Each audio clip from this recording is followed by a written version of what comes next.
Muy buenos días, junto con mis compañeras Ana María, Eid Durango, María Mercedes, Carolina Berrío y quien les habla, Heriberto Salgado, les vamos a hablar sobre los conflictos de la globalización económica. La globalización surge a través del fin de la Segunda Guerra Mundial, ya que el mundo quedó enfrentado nuevamente con el socialismo, con la Unión Soviética y el capitalismo con Estados Unidos. Aquí se queda algo llamado la Guerra Fría, donde cada uno intentaba demostrar que tenía mejor nivel socioeconómico que el opuesto, ¿cierto? Entonces lo que hizo la Unión Soviética fue industrializar generalmente la parte agraria del este europeo, ¿cierto? Y el capitalismo con Estados Unidos hizo fue que surgió nuevos beneficios como el aumento salarial, el seguro del desempleo, seguridad social, educación, ¿cierto? Llegó una época donde ya cayó la Unión Soviética, entonces ya se comienza a hablar sobre el concepto como tal de la globalización, ¿cierto? Donde ya llega la unificación del mundo, ¿cierto? ¿Por qué? Porque el capitalismo dejó de tener un competidor visible y ya a mediados de 1970 y 1976 llegó una nueva caída económica mundial donde los países que exportaban el petróleo le subieron a este importante combustible. Entonces las economías centrales, cuya fuente principal era este hidrocarburo, ya comenzaron en decaída, ¿cierto? Aquí ya hubo el final de la época del socialismo y el capitalismo. Entonces ya se crea algo que se llama libre mercado, ¿cierto? Con nuevas tecnologías, nuevos medios de comunicación y la economía del libre mercado. Se crea una aldea sin desigualdades. Aquí ya llega el concepto de la globalización. ¿Por qué? Porque la tecnología avanzó tan rápido, ya que hizo que el mundo se integrara mutuamente a través de las nuevas tecnologías. Hoy les voy a hablar acerca de Nólogo, un libro de la autora Naomi Klein. Nólogo es un libro que explora el impacto de la cultura corporativa en nuestra sociedad. Naomi Klein argumenta que las grandes marcas globales han logrado imponer su presencia de tal manera que han comenzado a convertirse en verdaderos símbolos culturales y que esto ha sido posible gracias a técnicas de marketing y publicidad que utilizan para crear una sensación de identidad y lealtad hacia sus marcas. Klein también analiza las condiciones laborales en las fábricas donde se producen estos productos y denuncia que muchas veces estas condiciones son extremadamente precarias y violatorias de los derechos humanos. Además, la autora se enfoca en los procesos de producción que generan los impactos negativos en el medio ambiente.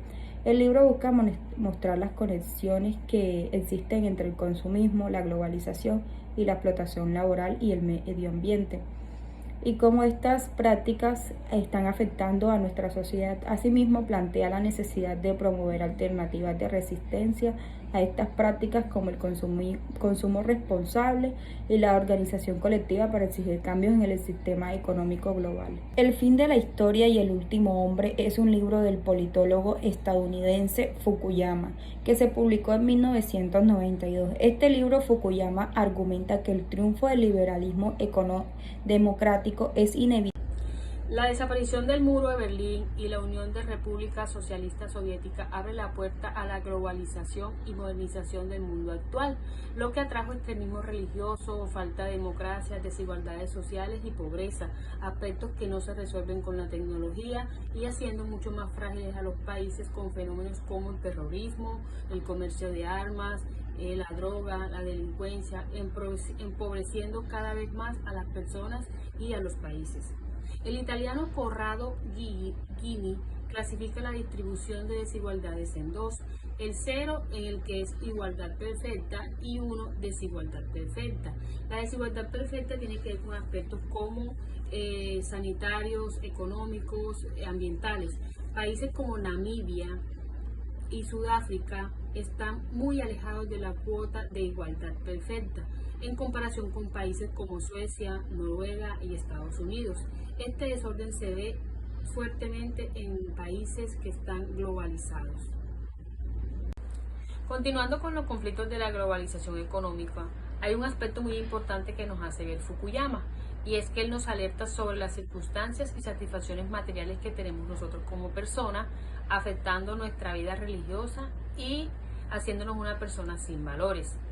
Este pensamiento conduce a reflexionar sobre nuestra vida en la sociedad, ya que la verdad pública es fuente de decisión de las personas que están en el poder, afectando nuestra libertad como persona, y estas decisiones no son nada congruentes y no son nada justas.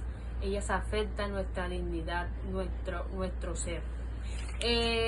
La desaparición del muro de Berlín y de la Unión de República Social Soviética abre la puerta a la globalización y a la modernización del mundo, lo que atrajo extremismos religiosos, falta de democracia, desigualdades sociales, pobreza, aspectos que no se resuelven con la tecnología y que afecta mucho a los países y los vuelve mucho más frágiles, con fenómenos como el terrorismo, como el comercio de armas, como droga, empobrecen cada día más a la persona y sobre todo a nuestros países.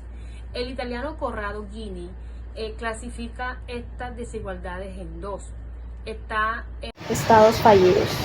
En 2000, Noam Chomsky publicó en versión inglesa una serie de artículos en forma de libro con un título muy sugerente llamados Estados canallas, una manera de hacerle ver al mundo en el que algunos estados faltos de derechos humanos representan una fuerza de Estado fuera de la ley y que son una amenaza para sus vecinos y para el orden mundial.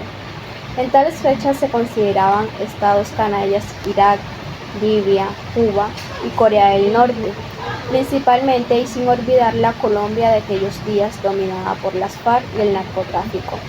El siempre presente Afganistán.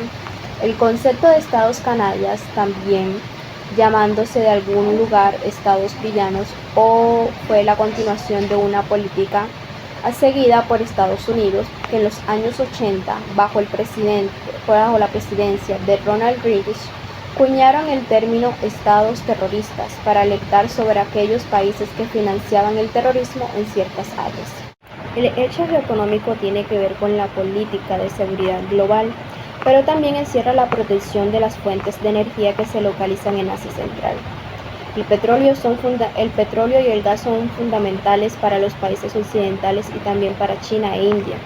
Dar estabilidad política a Afganistán asegura a su vez la estabilidad de los países fronterizos poseedores de materias primas. Les voy a hablar acerca de los desequilibrios de la globalización económica.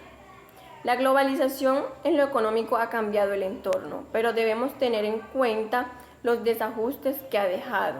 Estaríamos hablando del desequilibrio comercial en la balanza de pago, en los aspectos económicos y cambios demográficos. Todo esto es por la reducción de los precios de las comunicaciones, la explosión tecnológica en los últimos años y el uso masivo del Internet. En cambio, en la pobreza mundial de la globalización, la riqueza mundial ha crecido de una manera importante, pero de esta manera también ha aumentado la desigualdad.